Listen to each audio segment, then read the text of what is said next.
सूक्ष्म को पकड़ने की विद्या दूसरी ही है, जिसका उपयोग करने पर सूक्ष्म भी ग्राह्य हो जाता है।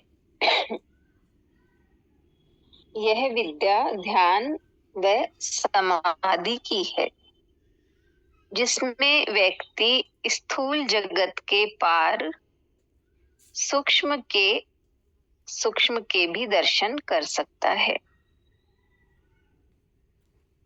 यानी ध्यान और समाधि से व्यक्ति सूक्ष्म के भी दर्शन कर सकता है, उसका आभास या बोध प्राप्त कर सकता है। स्थूल सूक्ष्म का ही रूपांतरण है। यदि सूक्ष्म जगत नहीं है तो स्थूल की उत्पत्ति भी असंभव हो जाती है। अज्ञानी स्थूल को ही पकड़ पाते हैं, वह ज्ञानी इस सूक्ष्म को भी पकड़ लेते हैं। अध्यात्म इसी सूक्ष्म को पकड़ने का विज्ञान है।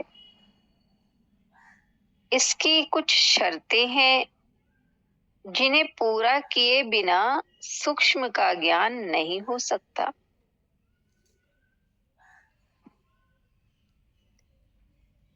आत्मज्ञान के लिए निर्विकार चित्त व साक्षी भाव चाहिए।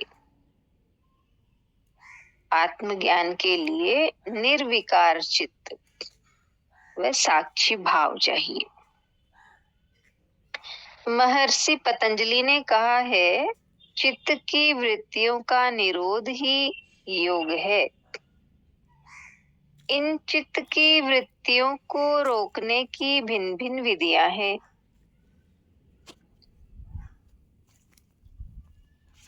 किंतु उच्च बोध होने पर इन विधियों की आवश्यकता नहीं पड़ती। आगे कहा, भगवान बुद्ध ने भी कहा है कि जो समझ सकते हैं उन्हें मैंने बोध दिया है। जो समझ सकते हैं उन्हें मैंने बोध दिया है, वह ना समझों को मैंने विधियां दी है। ना समझों को विधियां दी हैं, यानी उन्हें ही कहा जाता है कि चित्त वृत्तियों का निरोध करें।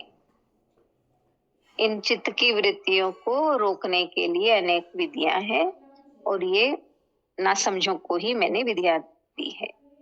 ना समझों के लिए बोध काम नहीं करेगा, उनके लिए विधियां ही ठीक है। राजा जनक में बोध था, विद्वान थे, समझ थी, अतः अष्टावक्र ने उन्हें कोई विधियां नहीं बताई।